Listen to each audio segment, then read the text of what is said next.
Hello tout le monde, on revient aujourd'hui non pas pour un bilan, mais pour le top 5 des lectures de janvier.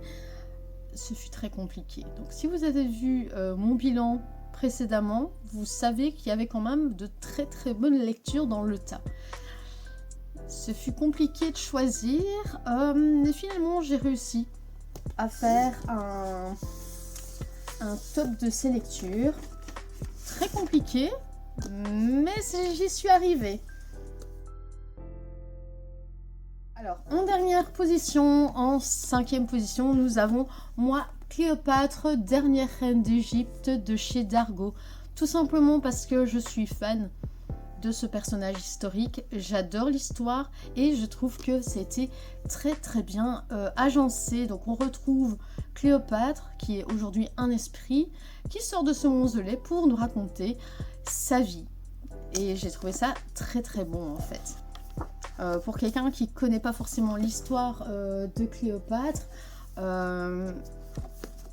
et qui veut en savoir plus, voilà, c'est très bien. Donc de sa jeunesse, de son enfance à sa mort tragique.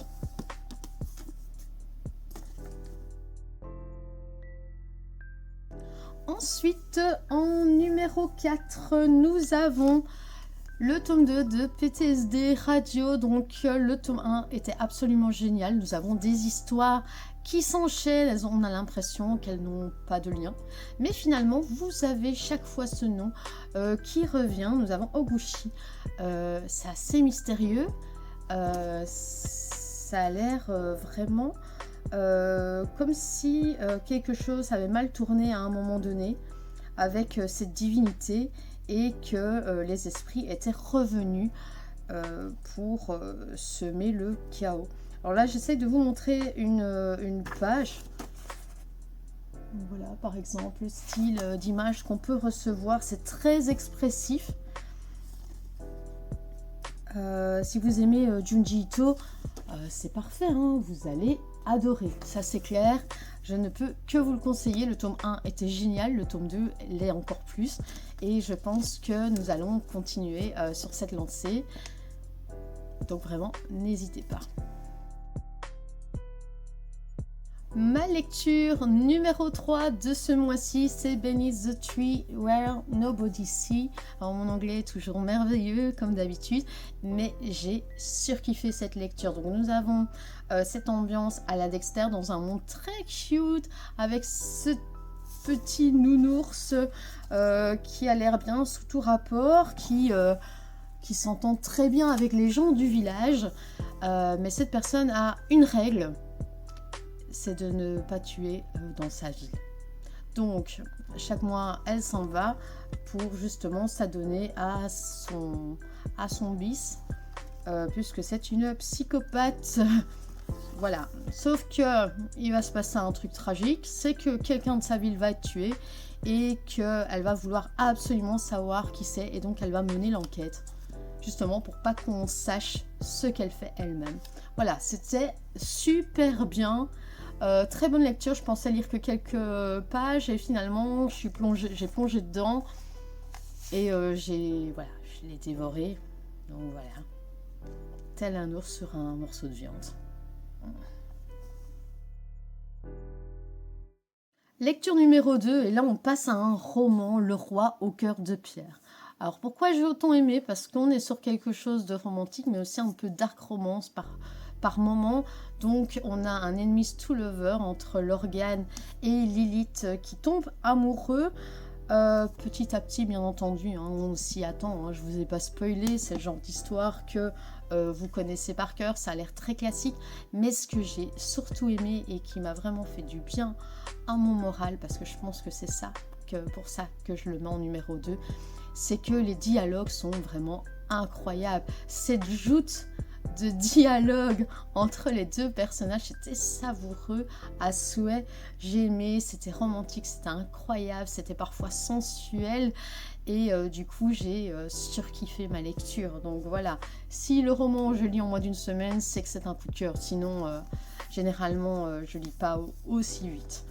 Donc voilà, ça c'est pépite si vous aimez les enemies to lovers, les dark romance ou romance, parce que romantasy, parce que clairement on y est, hein, voilà. L'organe qui est sous une malédiction, s'il tombe amoureux, son cœur va pourrir, et donc il va capturer Lilith, qui est en fait la fille de la dame qui a jeté, la sorcière qui a jeté ce sort sur son père, et donc ça vient de père en fils ou de fille, ça dépend l'enfant qu'il a eu, s'il a eu des fils, voilà. Et donc bien sûr, il va bien sûr tomber amoureux, et donc cette malédiction va le transformer, bien entendu, et donc il va avoir toutes ces actions qui vont s'enchaîner, et ça va être génial à suivre. Oui, ok, malédiction géniale, je sais, chaque fois je dis des trucs ainsi, mais vous comprenez, une fois qu'on est dans l'action, on est dedans, on lit et on veut tout savoir. Voilà. Donc voilà, ça c'est gros coup de cœur roman du mois de janvier. Et alors, mon numéro 1, et là je crois que vous le savez tous, ceux qui m'ont vu sur ma chronique ou tout simplement dans le book haul bilan de janvier, mon gros coup de cœur c'est Sibylline en fait. Cette jeune femme qui a des difficultés à finir son mois parce que tout simplement l'école ça coûte cher en fait, quand vous faites des études ça coûte très cher, ce que ses parents lui donnent, parce que oui elle est aidée par ses parents effectivement, mais c'est pas suffisant. Alors oui, ses parents lui disent fais attention au matériel machin, mais les écoles d'architecture ça coûte cher, et en plus de ça elle aimerait bien aussi pouvoir sortir avec ses amis, donc voilà, c'est assez compliqué cette vie d'étudiant. Et ce qui m'a vraiment touchée, ce sont toutes ces blessures qu'elle va dévoiler en fait petit à petit dans cette histoire. Et je pense que je m'y suis retrouvée à ce moment-là en fait, au niveau des blessures qu'une femme peut garder et colmater avec, que sais-je, comme truc quoi. Voilà, c'était très très beau. Et on voit aussi toute son évolution. Donc ce n'est pas juste l'histoire d'une escorte, hein, c'est pas juste ça, hein, c'est vraiment beaucoup plus profond. Donc voilà, ne vous arrêtez pas au sous-titre de Sibylline. Voyez ça plutôt comme l'histoire d'une étudiante, donc Raphaël, qui va faire son maximum. Donc c'est l'histoire vraiment d'une femme, d'une jeune femme qui se donne à 100% et qui va accumuler des blessures et qui va évoluer à sa manière. Voilà. Très très belle histoire, très touchant. Moi j'ai pleuré en le lisant. Donc voilà, une histoire qui me touche autant. C'est une histoire qui fait d'office partie de mon top 5 lecture. Alors ce qu'il y a aussi de magnifique dans cette lecture, c'est ce noir et blanc. Parce que ça rend l'histoire totalement dramatique. Et à un moment, vous voyez... je sais pas si je vais retrouver ma page là tout de suite. On voit la différence entre les relations qu'elle va avoir pour de l'argent et aussi la relation qu'elle va avoir amoureuse. Au niveau du dégradé de couleur, c'est pas du tout pareil. Hein. Donc, on va avoir quelque chose de beaucoup plus sombre, de beaucoup plus contrasté. Et une fois que elle vit son histoire d'amour, c'est beaucoup plus doux en fait au niveau du contraste.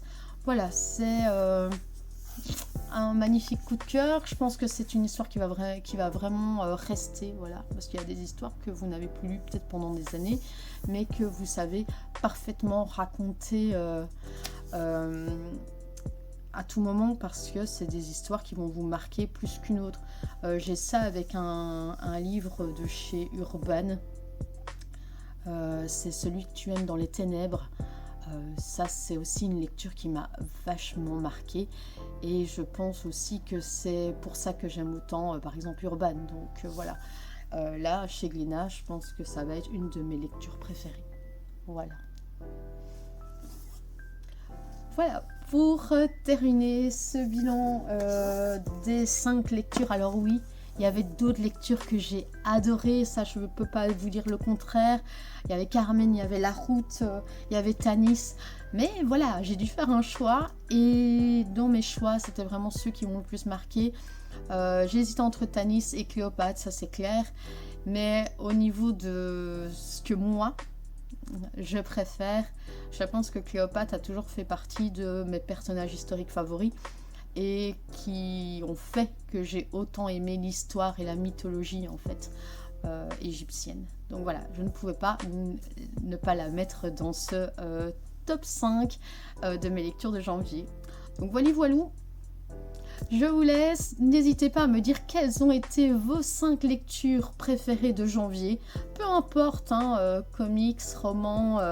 Ici, j'aurais pu faire un classement pour les comics et pour les mangas, mais j'ai préféré vous mettre un bilan global de mes lectures.